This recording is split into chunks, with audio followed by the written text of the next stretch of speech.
Día 26 de un curso de milagros, capítulo 4, las ilusiones del ego, apartado 2, el ego y la falsa autonomía. 1. Es razonable preguntarse cómo pudo la mente haber inventado al ego. De hecho, esa es la mejor pregunta que puedes hacerte. Sin embargo, no tiene objeto dar una respuesta en función del pasado porque el pasado no importa. Y la historia no existiría si los mismos errores no siguieran repitiéndose en el presente. El pensamiento abstracto es pertinente al conocimiento porque el conocimiento es algo completamente impersonal y para entenderlo no se necesita ningún ejemplo. La percepción, por otra parte, es siempre específica y por lo tanto concreta. 2. Todo el mundo inventa un ego y un yo para sí mismo, el cual está sujeto a enormes variaciones debido a su inestabilidad. También inventa un ego para cada persona a la que percibe, el cual es igualmente variable. Su interacción es un proceso que los altera a ambos porque no fueron creados por el inalterable o mediante él. Es importante darse cuenta de que esta alteración ocurre con igual facilidad tanto si la interacción tiene lugar en la mente como si entraña a proximidad física. Pensar acerca de otro ego es tan eficaz en el proceso de cambiar la percepción relativa como lo es la interacción física. No puede haber mejor ejemplo que este de que el ego es solamente una idea y no un hecho. 3. Tu propio estado mental es un buen ejemplo de cómo fue inventado el ego. Cuando repudiaste el conocimiento fue como si nunca lo hubieses tenido. Esto es tan evidente que basta con que lo reconozcas para constatar que eso es lo que en realidad ocurre. Y si eso ocurre en el presente, ¿por qué habría de sorprenderte que hubiese ocurrido en el pasado? Asombrarnos ante lo inusual es una reacción incomprensible. Pero asombrarnos ante algo que ocurre con tanta frecuencia no lo es en absoluto. No olvides, no obstante, que la mente no tiene por qué operar así, aunque así es como opera ahora. 4. Piensa en el amor que los animales sienten por sus crías y la necesidad que sienten de protegerlas. Eso se debe a que las consideran parte de sí mismos. Nadie repudia lo que considera parte de sí mismo. La manera en que reaccionas ante tu ego es similar a cómo Dios reacciona ante sus creaciones, con amor, con protección y con caridad. Tus reacciones ante el yo que inventaste no son sorprendentes.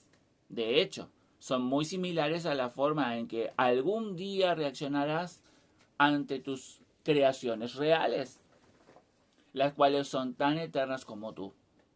No es cuestión, por lo tanto, de cómo reaccionas ante el ego, sino de lo que crees ser.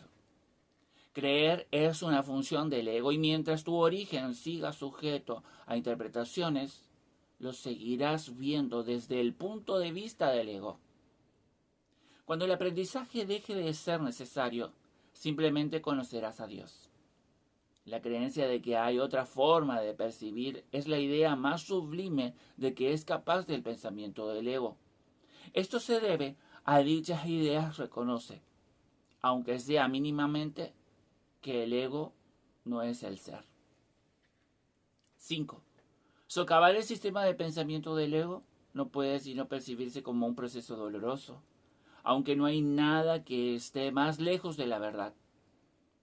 Los bebés gritan de rabia cuando se les quita un cuchillo o una tijera, a pesar de que, si no se hiciera, podrían lastimarse. En este sentido todavía eres un bebé. No tienes una idea clara de lo que es el verdadero instinto de conservación y probablemente decidirás que necesitas precisamente lo que más daño te haría. Sin embargo, tanto si le reconoces ahora como si no, has acordado cooperar en el empeño por llegar a ser inofensivo y servicial, atributos estos que son inseparables. Incluso las actitudes que tienes a ese respecto son necesariamente conflictivas, puesto que todas las actitudes están basadas en el ego. Esto, sin embargo, no siempre será así. Ten paciencia mientras tanto y recuerda que el desenlace es tan seguro como Dios. 6. Solo aquellos que tienen una sensación real y duradera de abundancia pueden ser verdaderamente caritativos.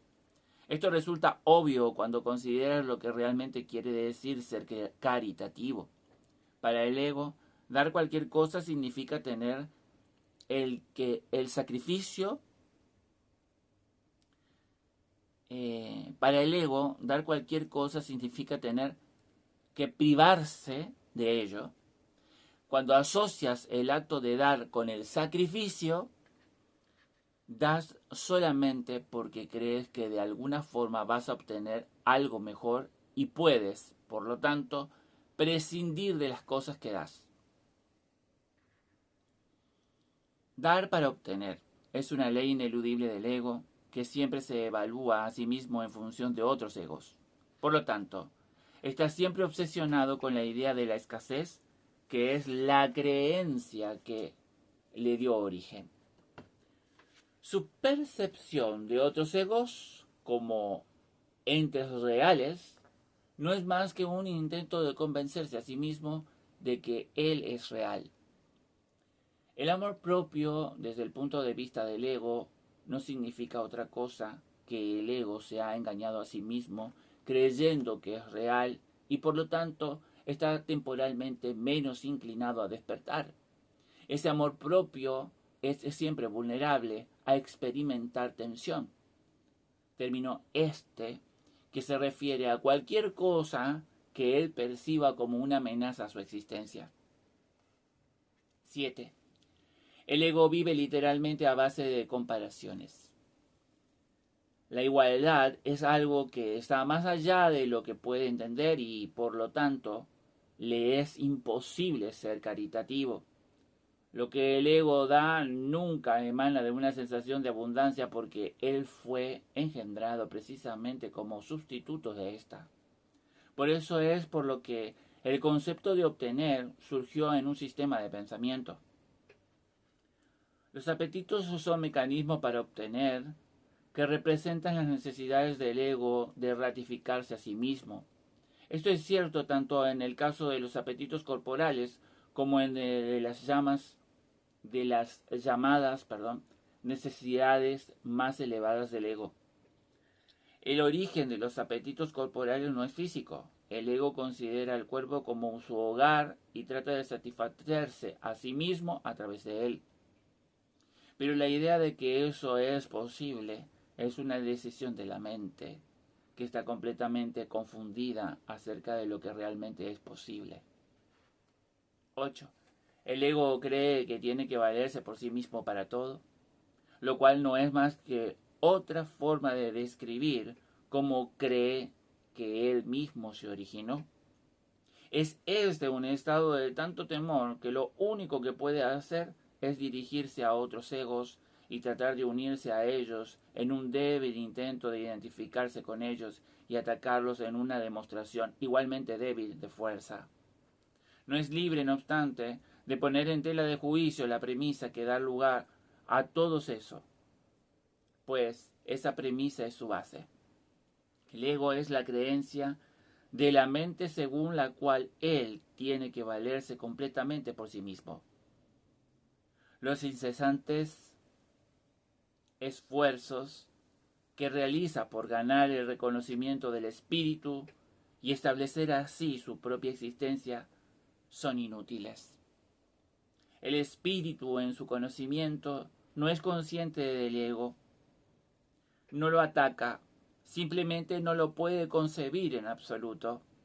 Aunque el ego tampoco se percata del espíritu, se percibe a sí mismo rechazado por algo más grande que él. Por eso es por lo que el amor propio, tal como el ego lo concibe, no puede por menos que ser ilusorio. Las creaciones de Dios no crean mitos. Si bien el esfuerzo creativo se puede trocar en mitología, esto puede suceder, sin embargo, solo bajo una condición. Lo que fabrica deja de ser creativo. Los mitos pertenecen exclusivamente al ámbito de la percepción, y las formas que adoptan son tan ambiguas y de una naturaleza tan marcada por la dicotomía entre el bien y el mal, que ni siquiera el más benévolo de ellos está exento de connotaciones aterradoras.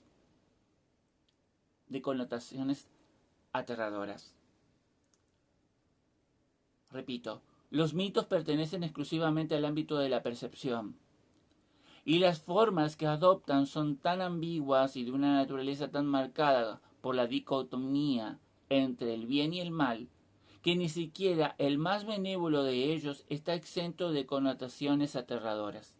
Ahí está. 9. Los mitos y la magia están íntimamente relacionados, ya que los mitos generalmente tienen que ver con el origen del ego y la magia con los poderes que el ego se atribuye a sí mismo. Los sistemas mitológicos incluyen, por lo general, alguna descripción de la creación y la conectan con su forma particular de magia. La llamada lucha por la supervivencia no es más que la lucha del ego por prolongar su propia existencia, así como la interpretación que ha hecho con respecto a su comienzo. Este comienzo casi siempre se asocia con el nacimiento físico, ya que resulta difícil sostener que el ego existía antes de ese momento. Los más religiosos de los mitos basados en el ego puede que postulen que el alma existía antes y que seguirá existiendo después de un lapso temporal de vida en el ego. Algunos postulan incluso que el alma será castigada por este lapso. La salvación, no obstante, no es aplicable al espíritu, pues éste no está en peligro, por lo tanto, no tiene que ser rescatado. 10.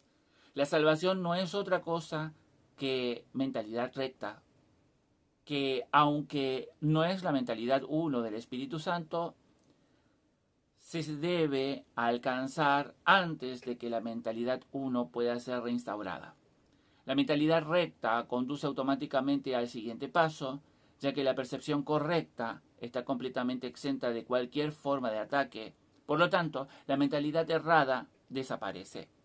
El ego no puede sobrevivir sin emitir juicios. Por consiguiente, se le abandona. La mente tiene entonces una sola dirección por la que avanzar. La dirección que sigue es siempre automática, pues no puede sino acatar los dictados del sistema de pensamiento al que se adhiere. 11. No se puede hacer demasiado hincapié en el hecho de que corregir la percepción es simplemente un expediente temporal. Dicha corrección es necesaria únicamente porque la percepción falsa es un obstáculo para el conocimiento, mientras que la percepción fidedigna es un trampolín hacia él. El valor de la percepción correcta reside en la conclusión inevitable de que toda percepción es innecesaria. Esto elimina el obstáculo por completo. Te preguntarás cómo puede ser posible esto mientras parezca que vives en este mundo. Esa es una pregunta razonable. No obstante, tienes que asegurarte de que realmente entiendes lo que estás preguntando. ¿Qué es el tú que vive en este mundo? El espíritu es inmortal y la inmortalidad es un estado permanente. El espíritu es tan verdadero ahora como siempre lo fue y lo será siempre, ya que no entraña cambio de ninguna clase. No es un continuo, ni se puede entender tampoco comparándolo con un opuesto. El conocimiento nunca admite comparaciones. En eso estriba su diferencia principal con respecto a cualquier otra cosa que la mente pueda comprender. Vas a tener que volver a ponerlo el audio, vas a tener que repetirlo otra vez, hasta darte cuenta de que nos está hablando de que el espíritu es inmortal, que el espíritu nunca puede ser atacado, que no requiere de ningún ejemplo, de ningún conocimiento, de que no requiere de nada para seguir existiendo y ser real y ser verdadero, y que la percepción verdadera o fidedigna, como dice el curso, es la única que va a prevalecer ante todo tiempo. Y es la que nos va a entregar la paz, la calma, y que no necesita de nada, de ningún recurso extra para de qué valerse para existir. Por lo tanto, todo lo demás es irreal. Y de cierta medida nos da una cierta tranquilidad, como que no hay error que te pueda separar de Dios porque tu espíritu está ligado a Él, mientras que tu cuerpo físico puede tranquilamente dejar de existir. De hecho, el curso da por hecho de que el recurso de aprendizaje es solamente para aprender, o sea, este cuerpo solamente es para aprender y que la verdadera existencia está en el espíritu.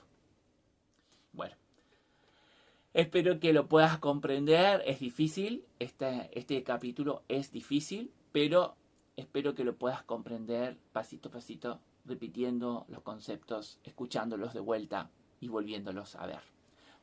Besos y bendiciones, nos vemos en el próximo título de este apartado del capítulo 4.